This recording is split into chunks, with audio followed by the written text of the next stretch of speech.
सितारे यूं ही जगमगाते रहे। सामने आ तुम, सामने आ तुम, सामने आ तुम, सामने आ तुम। आपसे हम मिलन यूं मनाते रहे। आपका प्यार बाबा बरसता रहे।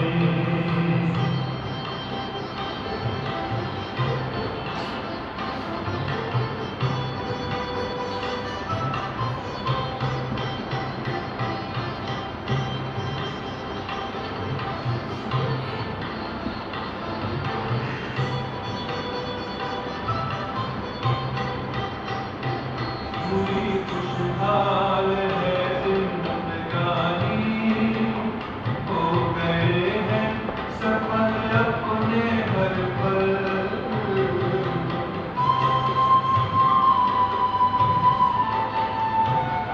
स्नेह सागर में से समाए, मिट गई मन की है सारी हलचल। यूं वरदानों का हाथ सिर पर रहे। यूं वरदानों का हाथ सिर पर रहे। हम दुआओं से दामन सजाते रहे। आपका प्यार बाबा बरसता रहे। आपका प्यार बाबा बरसता रहे। हम सितारे यूं ही जगमगाते रहे। आपका प्यार बाबा बरसता रहे।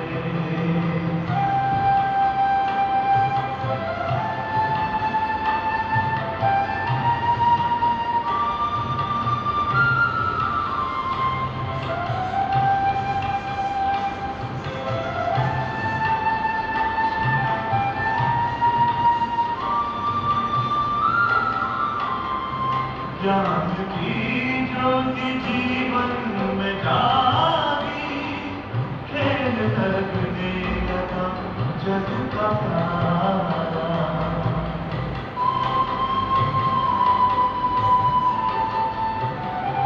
रचता प्यारा है रचना प्यारी। विश्व रचता है हर अपना सारा। शक्तियों से श्रृंगार करते रहो। शक्तियों से श्रृंगार करते रहो। स्वर्ग धरती के आंगन बसाते रहे। आपका प्यार बाबा। सभी को गुड मॉर्निंग। आज की मुरली की तारीख है 10 शिव भगवानुवाच। मीठे बच्चे बाप आए हैं, तुम्हें श्रेष्ठ मत देकर सदा के लिए सुखी शांत बनाने।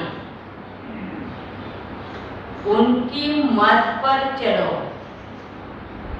रूहानी पढ़ाई पढ़ो और पढ़ाओ, तो एवर हेल्दी वेल्दी बन जाए।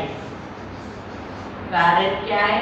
श्रीमत पर चलने से बाबा ने कहा तुम सदा सुखी बन जाएंगे, शांति बन जाएगी।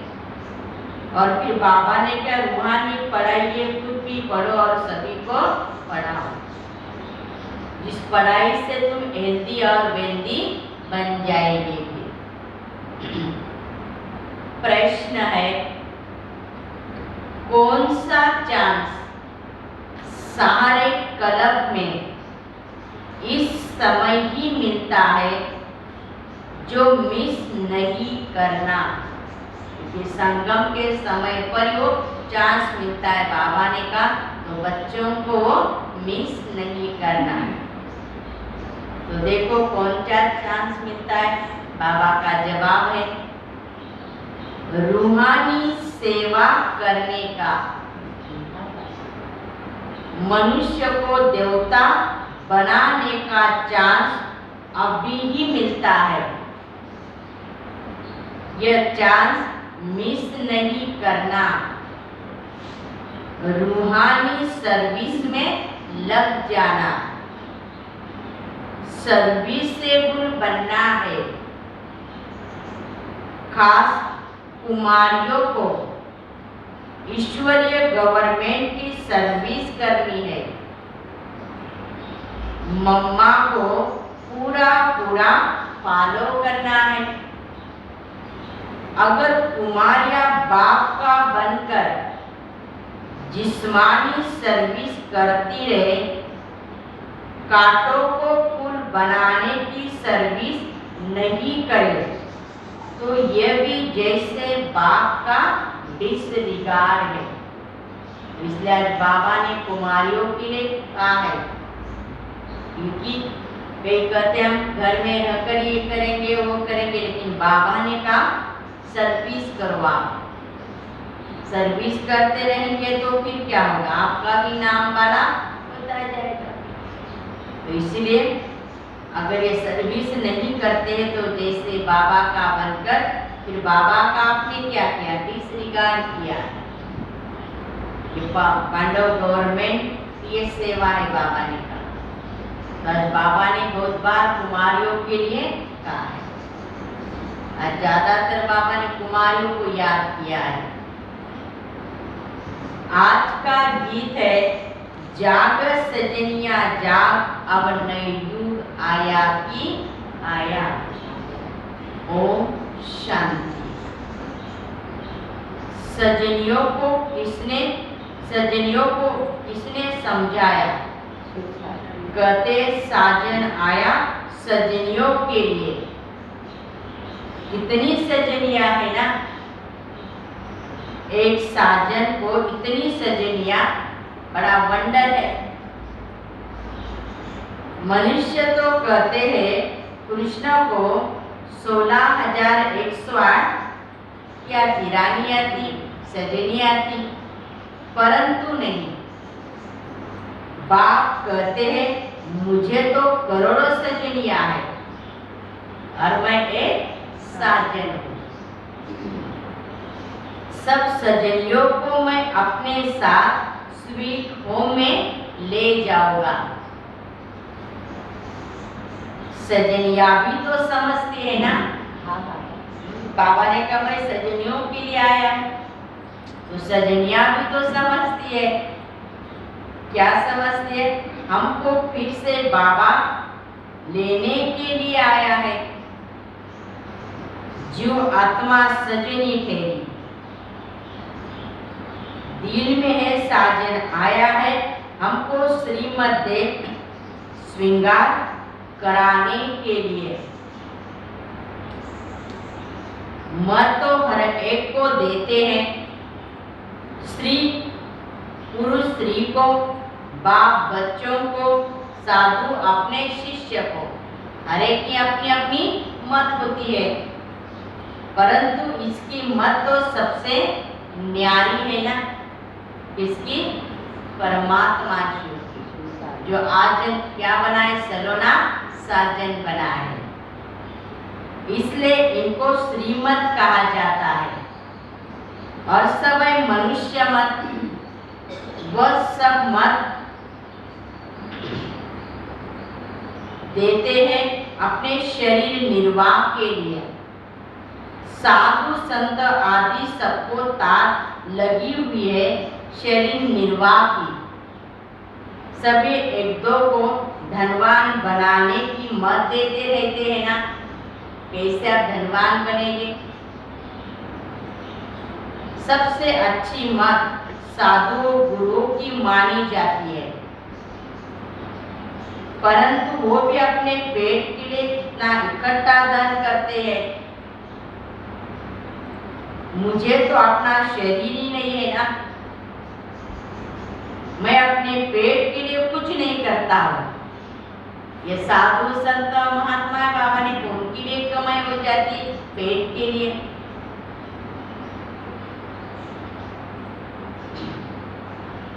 तुमको भी अपने पेट का ही काम है, न कि हम महाराजा महारानी बने।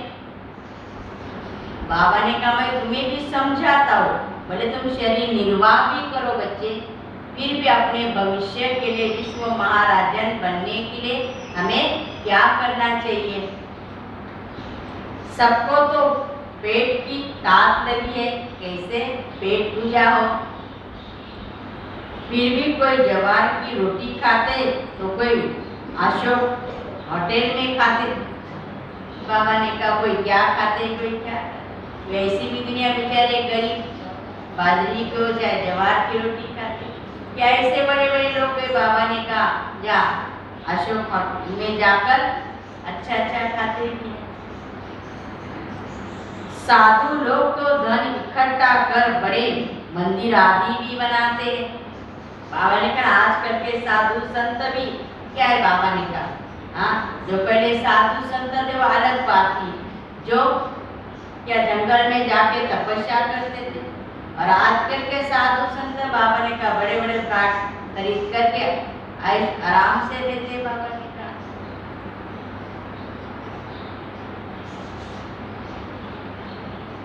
शिव बाबा शरीर निर्वाह अर्थ कुछ करते नहीं है ना, तुमको सब कुछ देते हैं सदा सुखी बनाने के लिए।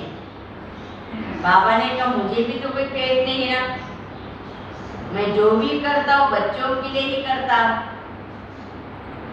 तुम एवर हेल्दी वेल्दी बनेंगे, मैं तो एवर हेल्दी बनने का पुरुषार्थ नहीं करता हूँ ना। मैं तो हूँ अशरीरी, मुझे अपना शरीर नहीं है। मैं आता हूँ तुम बच्चों को सदा सुखी बनाने के लिए। शिव बाबा तो है निराकार, बाकी सबको पेट की ताक लगी रहती है। व्यापार में बड़े बड़े सन्यासी तत्वज्ञानी ब्रह्म ज्ञानी थे, याद में रहते थे तो घर बैठे उनको सब कुछ मिल जाता था ना। पेट तो सबका है, सबको भोजन भी चाहिए ना, चाहे वो साधु हो संत हो मंत हो चाहे प्रवृत्ति वाले हो। बाबा ने कहा परंतु योग में रहते हैं इसलिए उनको धक्का नहीं खाना पड़ता है ना। पहला भी जमाना था, बाबा ने कहा यहाँ से उनको वहां भेजा जाता था। अब बाप तुम बच्चों को युक्ति भी बताते तुम सदा सुखी कैसे रह सकते हो। बाबा अपनी मत देकर विश्व का मालिक बनाते हैं। तुम चिरंजीव रहो, अमर रहो, सबसे अच्छी मत तो उनकी है ना। मनुष्य तो बहुत मत देते हैं, कोई इम्तिहान पास कर बैरिस्टर बन जाते हैं, परंतु वह समय अल्पकाल के लिए पुरुषार्थ करते हैं अपने और बाल बच्चों के पेट के लिए। अब बाबा तुमको श्रीमत देते हैं, ये बच्चे श्रीमत पर चल, ये रूहानी पढ़ाई पढ़ो जो मनुष्य विश्व का क्या बन जाए, मालिक बन जाए।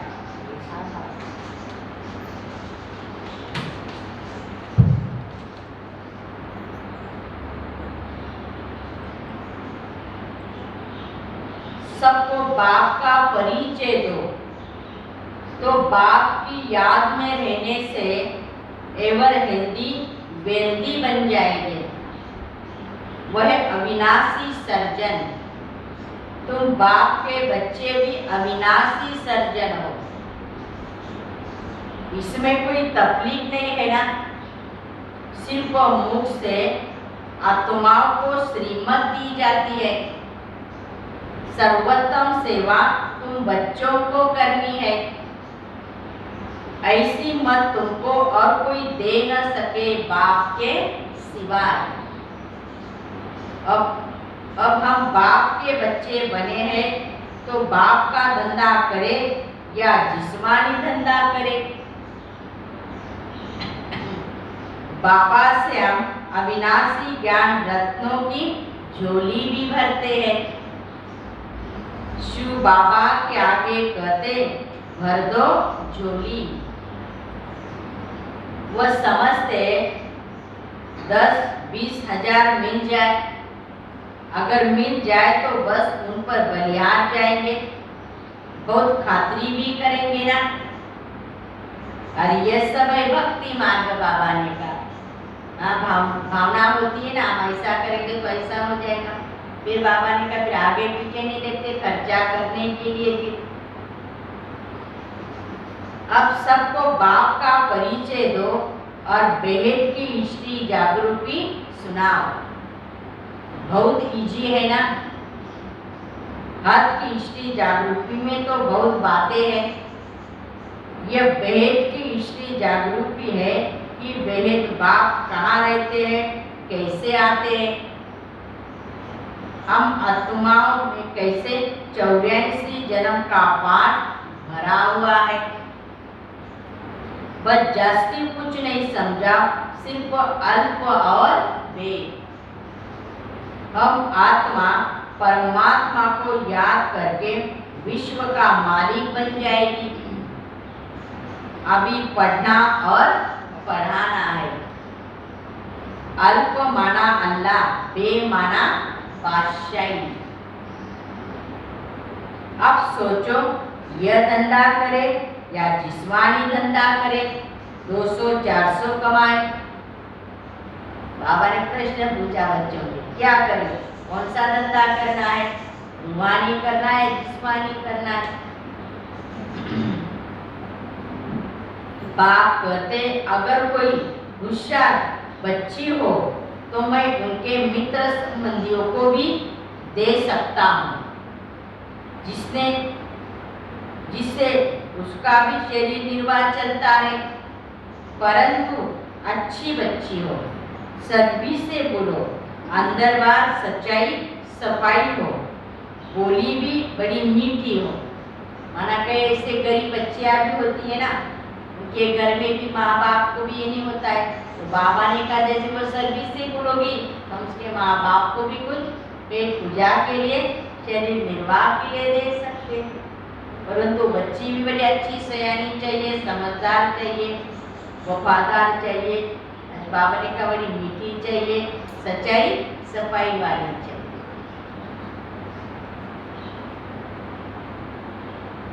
वास्तव में कुमारी की कमाई माँ बाप नहीं खा सकते। बाप का बनकर फिर भी उसी जिस्मानी सर्विस में बहुत ध्यान देना, ये भी तो डिसरिगार्ड हो गया। बाप कहते, मनुष्य मात्र को हेवन का मालिक तो बना। बच्चे फिर जिस्मानी सर्विस में माथा मारे। स्कूल खोलना तो गवर्नमेंट का काम है। अब बच्चियों को बुद्धि से काम लेना है, मुझे कौन सी सर्विस करनी है, ईश्वरी गवर्नमेंट की या उस गवर्नमेंट की। जैसे बाबा जवारत का धंधा करते थे, फिर बड़े बाबा ने कहा यह अविनाशी ज्ञान रत्नों का धंधा अब करना है।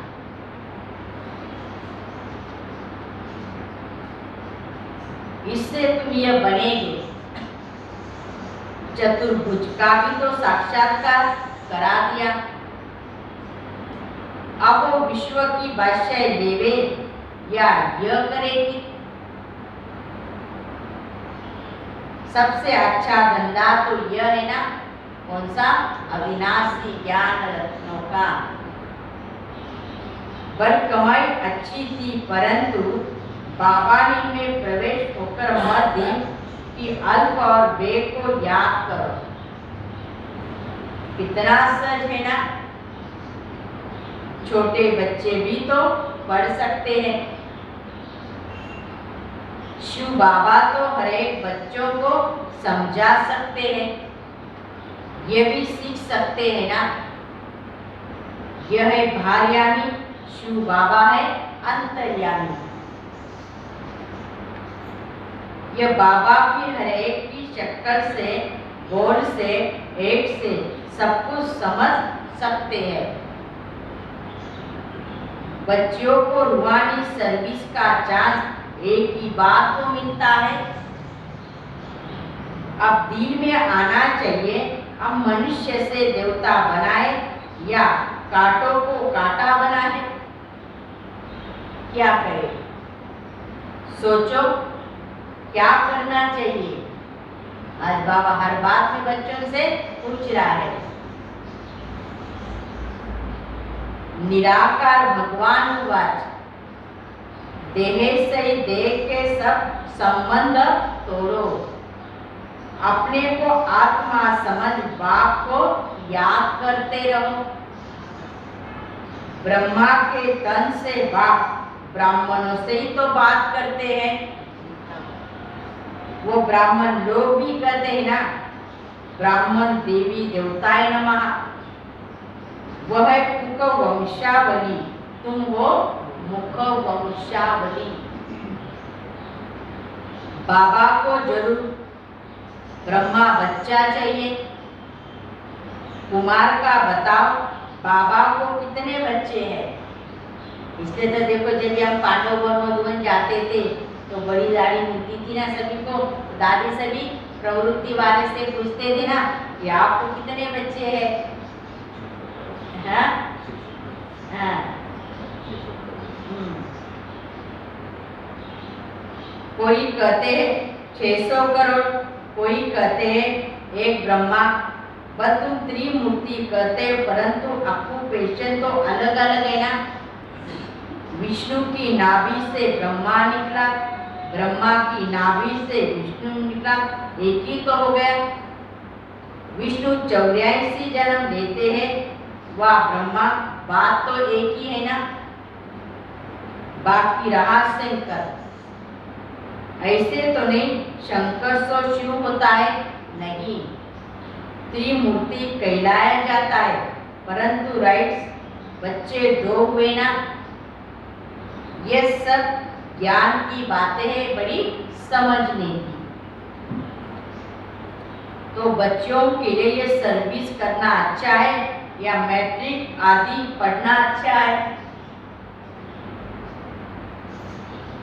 वहाँ तो अल्पकाल का सुख मिलेगा, थोड़ी तनख्वाह मिलेगी, या तुमको भविष्य 21 जन्मों के लिए मालामाल हो सकते हो। तो क्या करना चाहिए? कन्या तो निर्बंधन है ना, अधर कन्या से कुंवारी कन्या तीखी जा सकती है, क्योंकि पवित्र है ना।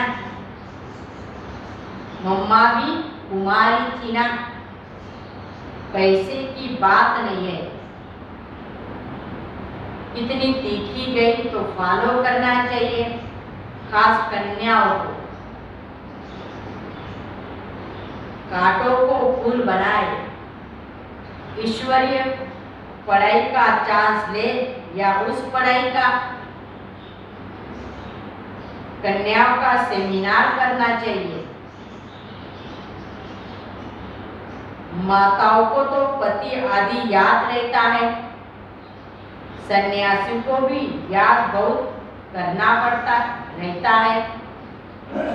कन्याओं को तो सीढ़ी चढ़नी नहीं चाहिए, संग का रंग भी बहुत लग जाता है ना। कोई बड़े आदमी का बच्चा देख दिल लगे, शादी हो गई, खेल खत्म। बाबा ने कहा सेंटर से सुनकर बाहर जाते हैं तो खेल भी खत्म हो जाता है। यह है मधुबन, या ऐसे भी बहुत आते हैं ना, कहते हम जाकर सेंटर खोलेंगे, बाहर जाकर फिर क्या हो जाते, गुम हो जाते हैं। या ज्ञान का गर्भ धारण करते, बाहर जाने से नशा गुम हो जाता। माया अपोजिशन बहुत कराती है ना। माया कहती वाह कहाँ जा रही है। इसने बाप को भी पहचाना, फिर बाप को याद नहीं करते, हम भी गुस्सा मारेगी। फिर वो भी देखती, ये भी तो बाप को याद नहीं करता है, वो भी देखती रहती ना।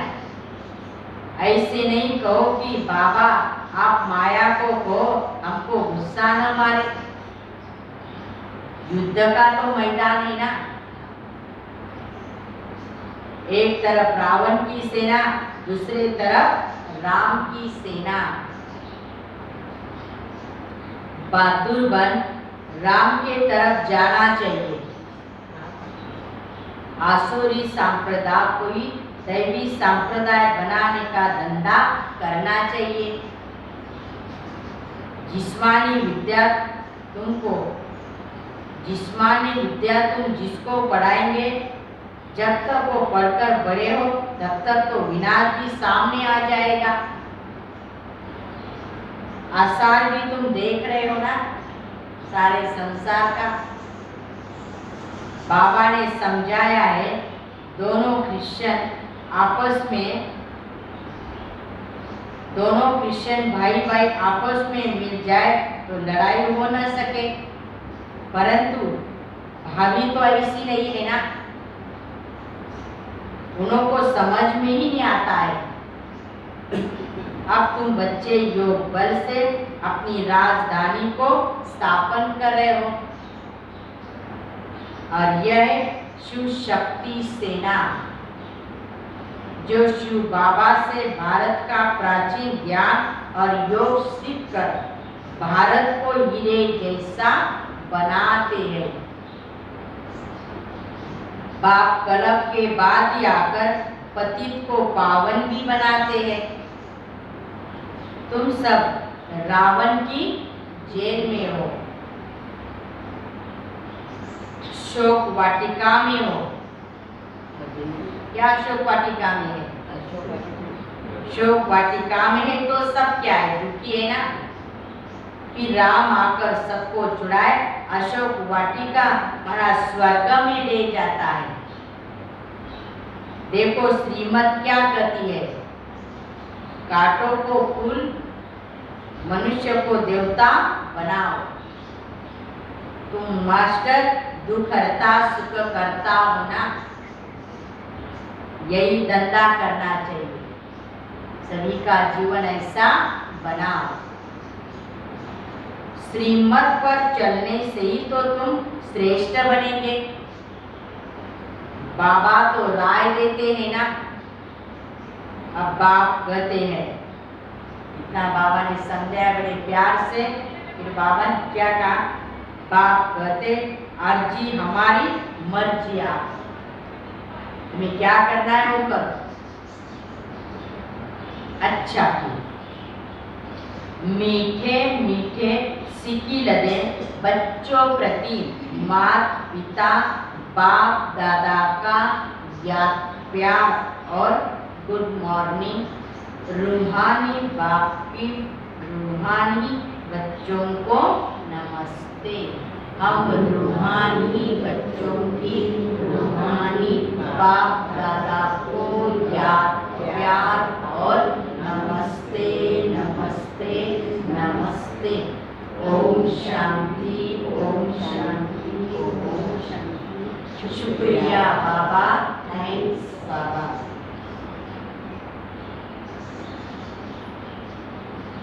धारणा के लिए मुख्य सार।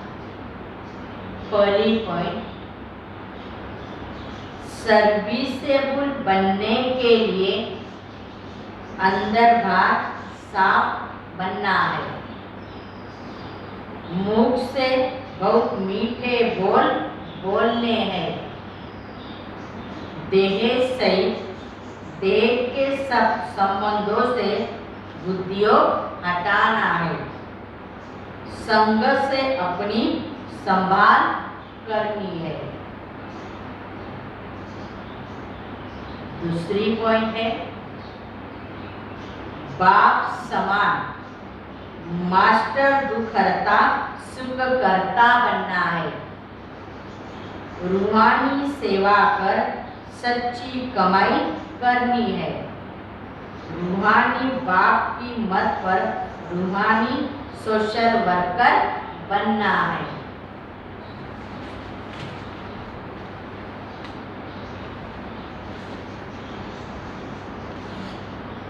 आज का वरदान। मैं और मेरा बाबा इसी विधि द्वारा जीवन मुक्त स्थिति का अनुभव करने वाले सज योगी भव। मैं और मेरा बाबा इसी विधि द्वारा जीवन मुक्त स्थिति का अनुभव करने वाले सज योगी भव। ब्राह्मण बनना अर्थात देह के संबंध और साधनों के बंधन से मुक्त बनो। देह के संबंधियों का देह के नाते से संबंध नहीं, लेकिन आत्मिक संबंध। यदि कोई किसके वश हो जाते हैं तो वह बंधन है, लेकिन ब्राह्मण जीवन अर्थात जीवन मुक्त। जब तक कर्मेंद्रियों का आधार है तब तक कर्म तो करना ही है, लेकिन कर्म बंधन नहीं, कर्म संबंध। ऐसा जो मुक्त है वह सदा सफलता मूर्त है। इसका सच साधन है मैं और मेरा बाबा।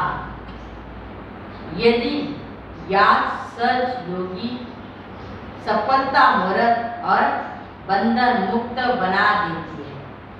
यही याद सच योगी सफलता मूर्त और बंधन मुक्त बना देती है। स्लोगन। मैं और मेरेपन की अलाय मनाखात को खत्म करना ही रियल गोल्ड बनना है। मैं और मेरेपन की अलाय मनाखात को खत्म करना ही रियल गोल्ड बनना है।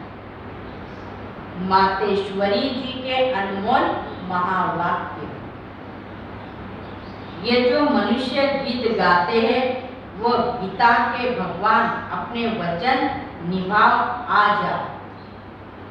अब तो स्वयं गीता का भगवान अपना कलप वाले वाला वचन पालन करने के लिए आया भी है और कहते भी है, हे बच्चे, जब भारत पर आदि धर्म की ग्लानि होती है तब मैं इसी समय आना और पालन करना माना वायदा निभाने के लिए अवश्य मैं आता हूँ। अब मेरे आने का यह मतलब नहीं कि मैं कोई युगे युगे आता हूँ, नहीं। सभी युगों में तो कोई धर्म ग्लानि नहीं होती। धर्म ग्लानि होती है कलयुग में। तो परमात्मा कलयुग के अंत के समय में आते हैं और कलयुग में फिर कलप आते हैं। तो जरूर वह कलप आता है। कलप में फिर ये 4 युग है। फिर कलप में फिर ये 4 युग है जिनको ही कलप कहते हैं। आधा कलप सतयुग त्रेता में सतो प्रधान। वह परमात्मा के आने की कोई जरूरत नहीं है ना। और द्वापर युग से तो फिर दूसरे धर्म की शुरुआत होती है। उस समय अति धर्म की ग्लानि नहीं है। इससे सिद्ध है कि परमात्मा तीनों युगों में आते ही नहीं है। बाकी रहा कलयुग, जिसके अंत में अति धर्म की ग्लानि होती है। उसी समय परमात्मा आकर अधर्म का विनाश कर सत्य धर्म की स्थापना करते हैं। अगर द्वापर में आया तो फिर द्वापर के बाद सतयुग होना चाहिए, फिर कलयुग क्यों? ऐसे तो नहीं कहेंगे कि परमात्मा ने घोर कलयुग की स्थापना की। अब ये बातें नहीं हो सकती, इसलिए परमात्मा कहते मैं एक ही हूँ और एक ही बार आकर अधर्म अथवा कलयुग का विनाश कर सतयुग की स्थापना करता हूँ। तो मेरे आने का समय संगम युग का है। अच्छा, फिर से वरदान